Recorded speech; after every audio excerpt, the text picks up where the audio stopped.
bakizu, lehendabizi esan bezala egingo dugu PowerPoint batean aurkezpena metodologiarena. Como digo, vamos a hacer una presentación en un PowerPoint de lo que va a ser el sorteo, en primero en euskera y luego en erdera. Erakusita kanpoan dituzute horritxo batzuetan, jarrita ere, euskeraz eta erderaz, ze zozketa egingo diren, bai? Bueno, metodologiarekin hasita, datu orokorrak emango ditugu, 485 eskatzaile dira, eta 3 kupo daude.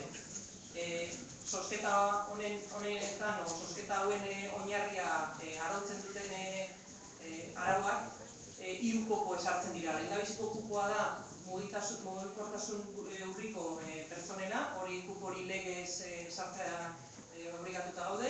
Bigarren kupoa hori hartzen du udalak esartzea erabaki du eta da gaixo psikikoena, eta hirugarren kupoa da kupo orokorra.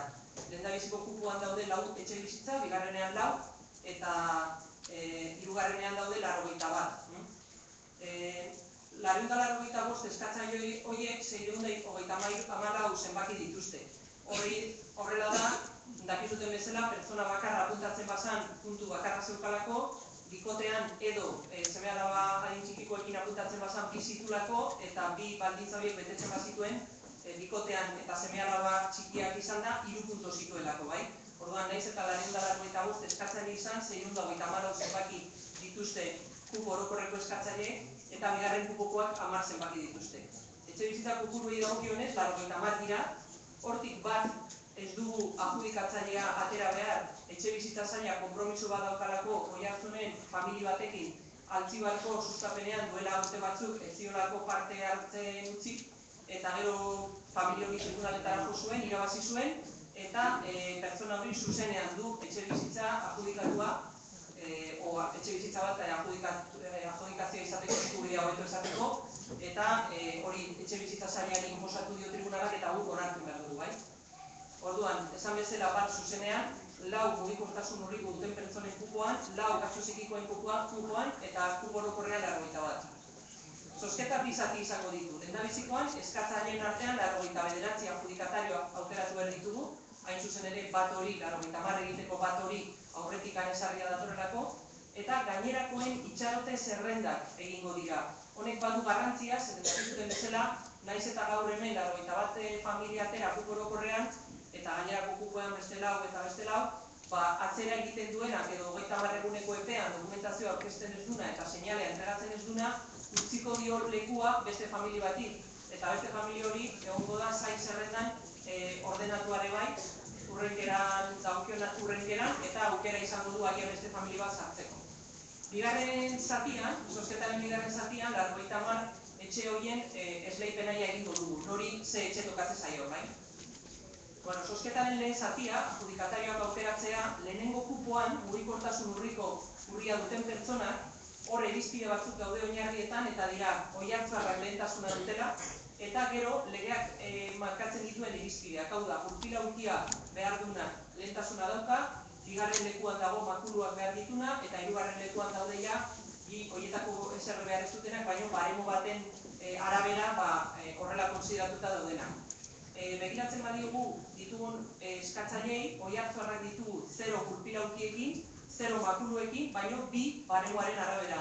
Horrek esan nahi du 2 pertsona hauek zuzenean adjudikatarioak direla, irizpide hauen baitan.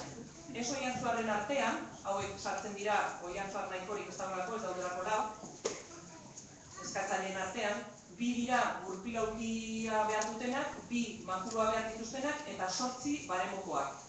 Beraz, lehendabiziko 2ak ere dira adjudikatario zuzenak. Lehenengo kupoan, 2 hauek dira adjudikatario zuzenak. Hor egin beharko duguna da, beste 2 hauek eta 8 taldeko 8 horiek antolatu o zerrendatu zain zerrenda edo itxarote zerrenda egiteko. Bigarren kupoan, gaixo psikikoena, 5 eskatzaile ditugu. Beraz, aukeratu behar ditugu 4, eta 5garrena geldituko da itxarote zerrendan. Oharran jartzen dugu, mugikortasun urriko familiak etxe bizitza egokitua hartuko duten bezala, gaixo psikikoak hartuko dute kupo orokorreko etxe bizitzak, ez dute etxe bizitza egokitukorik behar. Hirugarren kupoa kupo orokorra, esan dugun bezala 90 dira, bat zuzenean etxe bizitza zailak daukalako. Zozketa horretan, 634 zenbakien artean aukeratuko dugu hau daia metodologia. aukeratuko dugu bat, eta hori izango da etxe bizitza lortzen duen lehendabizikoa. Eta gero, aukeratuko dugu ere kadentzia bat, hau da, zenbaki bat, non kadentzia hori, saltoka jungo da, zenbaki hori sumatuta, gehituta, eta horretarako dira jarraiango familiak 81 osatu arte. Hor jartzen dut adibidea, 307 ateratzen bazaigu lehen zenbaki bezala, hori izango da lehendabiziko adjudikatarioa, eta ondoren ateratzen bazaigu 80 adibidez kadentzia bezala, aurrengo izango da 7 ateratzen bada, izango da 307, 314, 321, 328, eta horrela jarraituko du 81 familia atera arte, eta bukatuko balitz 324ean berriro bueltatuko litzateke batera. Sistema hau etxebidek erabiltzen duena da. 81 zenbaki horiek, mesedez, isiltasun pixka bat mesedez, hau ez da eresa, baino saiatzen ari gara, alik eta gardenena egiten eta horregatik esplikatzen dizuet hau, bai? 81 zenbaki horiek ateratzen ditugunean, zerrendatuko ditugu alfabetikoki ikusteko ez dagoela errepikapenik, balego atera inberko genituzke berriro kadentzia berdinarekin, 81 desberdin osatu arte, inori ezin zaizkio noski etxe bizitza tokatu, eta bukatzeko gogoan hartuko dugu azken zenbakia, zeren hortik aurrera antolatuko da itxarote zerrenda, baino ia jarraian.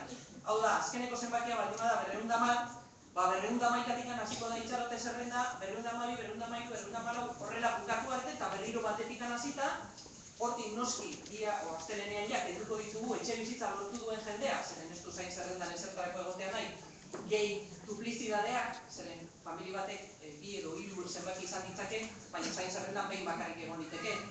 Beraz, hori eginda zain zerrenda aterako dugu. Eta orain ekingo diogu etxeak esleitzeari. Lehen kukuan esan dugu etxe zehatzak dira, egokitutakoak dira, hauek dira, eta kaja batean sartuko ditugu etxe hauen papertxo bat, eta aterako dugu pantailan familiaren izen eukita ze etxea tokatu zaion, bai? Guztien aurrean egiteko. Bigarren kupoa da kupo orokorra, hor dazkagu 81 familia atera ditugunak, gehi 4 gaixo psikikoak, gehi etxe bizitza zailak daukan konpromisuari, bai? Eta hor, gertatzen da, 2 zatitan egin behar dugula zozketa, zeren oinarrietan ere esatezan, 4 kide edo gehiago zuten familiek, bazutela eskubidea etxe bizitza handiago bat izateko, 3 gelakoa izateko, bai? Orduan, lehendabizi egingo dugun zozketa da, 26 etxe bizitza horiek esleitu, 4 kide edo gehiagoko familiak adjudikatarioak atera direnei, bai? Adjudikatario bezala atera diren familia horiek, izan dezagun, ez dakigu zen badiren, zeren eskatzaileak dira 17 bakarrik, baina gainera tokatu zaizkio asko zen gutxiagoei, zeren azken batean 81 horretatik bakarrik batzuk izango dira 17 horietakoak. Orduan, behin horiei esleituta etxe bizitza hauek, botako ditugu beste multzo handira, 2 gelako multzo handira, eta hori egingo dugu gainerako zozketa gainerako eskatzaileen artean. Hemen bakarra bukaeran gogoratzea, hurrengo astetik aurrera jasoko dutela adjudikatarioa jakinerazpena eta promotorean karpeta bat non agertzen den ja, eskatuko zaio guztia, kontratuaren xehetasunak eta bar. 30 egun izango dute hori jasotzen dutenetik dokumentazioa aurkezteko eta dokumentazio hori aurkeztu ahal izango dute Oiartzungo etxe bizitza guregoa, gogoratzen dizuetela dagoela hemen Perminenen, eta hor zita egingo dezute promotorearen ordezkari batekin, zeren bilatzen dizueten karpeta horretan jarriko du zenbakira posible dezuten deitu. Epearekin esan digute 30 baino gehiago izango dira praktikan eta ez da horren ertxia, baina berez legez epea horrelako da. Momentu batean erderaz errepasatuko dugu hau.